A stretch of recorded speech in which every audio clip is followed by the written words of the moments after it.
Welcome back. I'm Ron Daly with the Firecast, and we're doing the second part of the interview dealing with building it forward, the tiny house project in Knott County, because they just had a great project. It was a great learning project, and we're using that tiny house to showcase what's possible for our young people to do in Eastern Kentucky. So I've got Stacy Sparkman, who is an instructor at the Knott County Area Technology Center, and then we got Cody Sloan, who's a student at Knott County Central High School and then lives in Hyman. So first of all, tell what has this project meant to you as an instructor?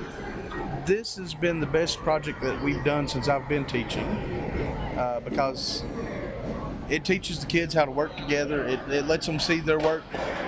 They start the project and get to see it all the way through to the end, and they get the recognition for it, which is something I really like to see as the kids get recognized. But it's really made my job easier, because the first question I hear every day is, are we going to go work on the tiny house? Because they're really interested in it and want to do it. Yep. And so Cody, have you enjoyed working on this project, and what have you learned? Oh yeah, man. It's been a blast, it really has. Overall, basics is how we started off. And now we're into walls and stuff. Is what I'm seeing is basically take it to the next level. There's so much to learn. Still got a lot to learn, really. What part of the project have you enjoyed the most? Probably just the partnership, coming together as a group and doing the whole experience. I like it all, man. Yeah. Of course, part of it is you've been given a budget of, you had to do an application, you're given a budget of $15,000. And you got specs that it has to fit on a trailer, it has to be basically certain type of dimensions. Then you have to design it, and then you just have to make sure it fits in your budget, and then you have to build it.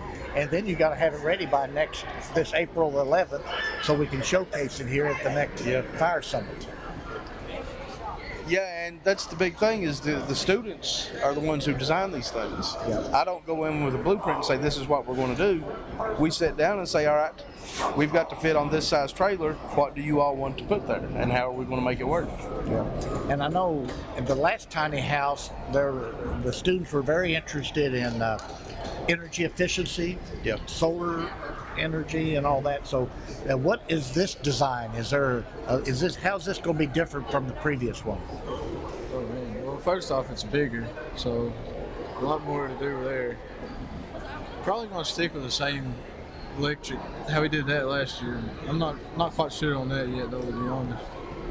So how are you making it bigger? Because it's got to fit on those trailers, because you got to be able to move them and all that. So I guess somehow you've done something to expand on the sides. Well, last year our trailer was 18 feet long. Yeah. This year our group, all of the groups that are doing it this year, decided to go with a 24-foot trailer. Okay. So the width hasn't changed, but the length has.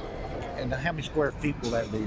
I think I figured it the other day. It's somewhere around 210, something like that. And the last one was then 150, 160? Something like that. Okay. Yeah. But last year we had about 50% more. Well, we added an extra 50% of living space by putting a loft upstairs. This year we're putting a loft up there, but it's not going to be as big. Okay. So there's room in it to put a television. And then you've got, what type of a bathroom do you have in it?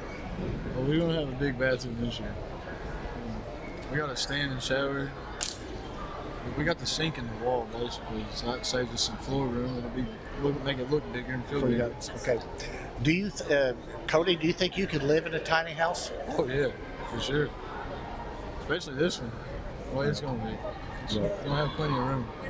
Well, and I know the designs from previous experience that the kids from Lee Owsley Wolf, they try to design a tiny house that rock climbers in the Red River Gorge might use. I know the kids in Phelps were thinking about designing one more handicapped accessible, so that if an elderly relative needed to live beside the house, they could do that. Yeah. And so there's so many different reasons you can design these different. Yes. So is there a theme yet, or have y'all decided that? We're going more for a try to appeal to anyone type thing.